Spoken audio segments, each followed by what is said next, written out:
তেওঁ নিজকে বলি কৰিলে মই কি কৰোঁ তেওঁ নিজকে বলি কৰিলে যিদৰে তেওঁ এটা হাইপ কৰিলে 10 ছেপ্টেম্বৰ সেইদিনাও ফ্লপ হ'ল তাৰপিছত তেওঁ যিধৰণৰ হাইপ কৰিলে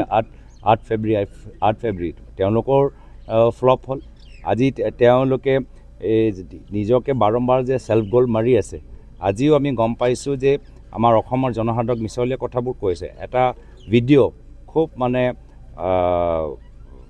সেই ভিডিঅ' লৈ বহুত সমগ্ৰ ভাৰতবৰ্ষৰ ভিতৰত চৰ্চা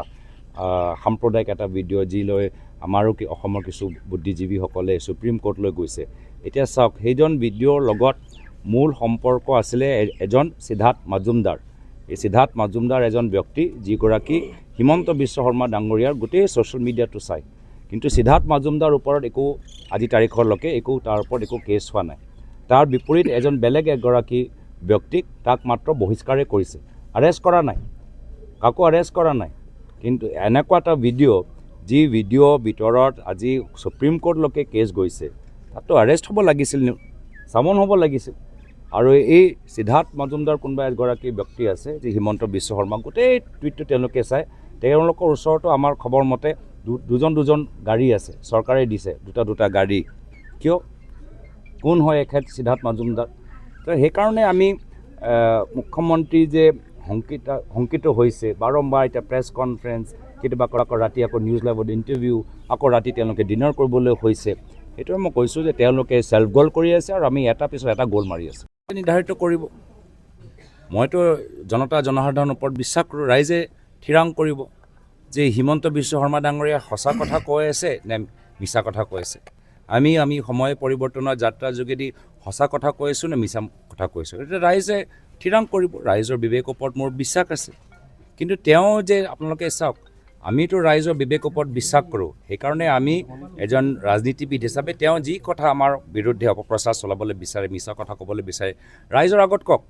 এতিয়াতো ইমান দিনৰ প্ৰেছ কনফাৰেন্সটো তেওঁ ফুচ হৈ গ'ল ভূমিকম্প হোৱা কথা আছিলে তেওঁৰ নিজৰ দলৰ ভিতৰতে ভূমিকম্প হৈ গ'ল যে আমি ইমান দিনৰ পৰা যি প্লেনিং কৰি আছিলোঁ প্লেনিংটো একদম ফেইল হৈ গ'ল আৰু আমি যিখিনি কথাবোৰ যে কৈ আছোঁ সময় পৰিৱৰ্তনৰ যাত্ৰাৰ যোগেদি সেইখিনিতো হিট হৈ গ'ল সেইকাৰণে তেওঁ দৌৰি গ'ল কোৰ্টৰ ওচৰত তেওঁ নিজে ৰাইজৰ ওচৰত যাব লাগিছিল ৰাইজক ক'ব লাগিছিল কিন্তু ৰাইজক ক'বলৈ তেওঁৰ সাহস নাই তেওঁলোকে ৰাইজে চব কথা জানে আৰু সেইকাৰণে ক'ত গ'ল তেওঁ কোৰ্টলৈ গ'ল কোৰ্টৰ ৰেহাই তেওঁলোকে বিচাৰিছে আমি কোৰ্টৰ ৰেহাই বিচৰা নাই আমি জানো যে ৰাইজে চব জানে কি নিৰ্বাচনৰ সময়ত মুখ্যমন্ত্ৰী এতিয়া শংকিত হৈছে আৰু তেওঁ জানে যে ৰাইজে চব ক'ত তেওঁলোকৰ কি কেলেংকাৰী চব কথা ৰাইজে জানে সেইকাৰণে ৰাইজৰ মাজত যে আৰু চৰ্চা নহয় তাৰ বাবে তেওঁ কোৰ্টলৈ গৈছে মই ধন্যবাদে জ্ঞাপন কৰিছোঁ যে আমি যে ক'ৰবাত সঁচা কথা কৈ আছোঁ আমাৰ কথাবোৰ একদম যে টাৰ্গেটত লাগিছে সেইটোৱে তেওঁলোকৰ বিভিন্ন সময়ত তেওঁলোকৰ পদক্ষেপ পৰা গম পাইছোঁ আমি দেখিছোঁ কিছুদিন আগৰ পৰাই প্ৰত্যেক দিন হিমন্ত বিশ্ব শৰ্মা ডাঙৰীয়া ফাউল কৰি আছে সেল্ফ গ'ল কৰি আছে আৰু প্ৰত্যেক দিন আমি গ'ল মাৰি আছোঁ তেওঁ সেল্ফ গ'ল মাৰি আছে আৰু আমি গ'ল মাৰি আছোঁ আজিৰ তাৰিখত আমি বহুত আগত তেখেতৰ তুলনাত সেই আমাৰ স্ক্ৰিনিং কমিটি ইতিমধ্যে দিল্লীৰ পৰা ৰাওনা হৈছে আৰু তেওঁলোকে কিছুদিনৰ পিছত মাজুলীলৈ আহিব ডিব্ৰুগড়লৈ যাব বিভিন্ন জিলালৈ যাব আৰু কিছুদিনৰ তাৰ পিছত প্ৰিয়ংকা গান্ধী নিজে অসমত আহি প্ৰত্যেক জিলাৰ প্ৰত্যেক সমষ্টি বুজ তেওঁলোকে ল'ব আমাৰ স্ক্ৰিনিং কমিটিৰ সদস্য তিনিগৰাকী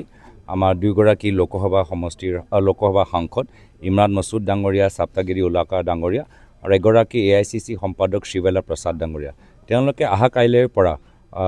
এটা 3দিনীয়া কাৰ্যসূচী হাতত লৈছে প্ৰথম পৰ্যায়ত তেওঁলোকে উজনি অসম উত্তৰ অসম ভ্ৰমণ কৰিব এজন সদস্যই এটা জিলালৈ যাব প্ৰত্যেক দিন তেওঁলোকে 2-3টা জিলা মানে লৈ যাবগৈ আৰু 16 তাৰিখ ৰাতি তেওঁলোকে গুৱাহাটী আহিব আৰু আজি তাৰিখত আমি যি খবৰ পাই আছোঁ প্ৰিয়ংকা গান্ধী ডাঙৰীয়ানী অসমলৈ এটা 2দিনীয়া কাৰ্যসূচী আগন্তুক 18 আৰু 19 ফেব্ৰুৱাৰীত ল'বলৈ গৈ আছে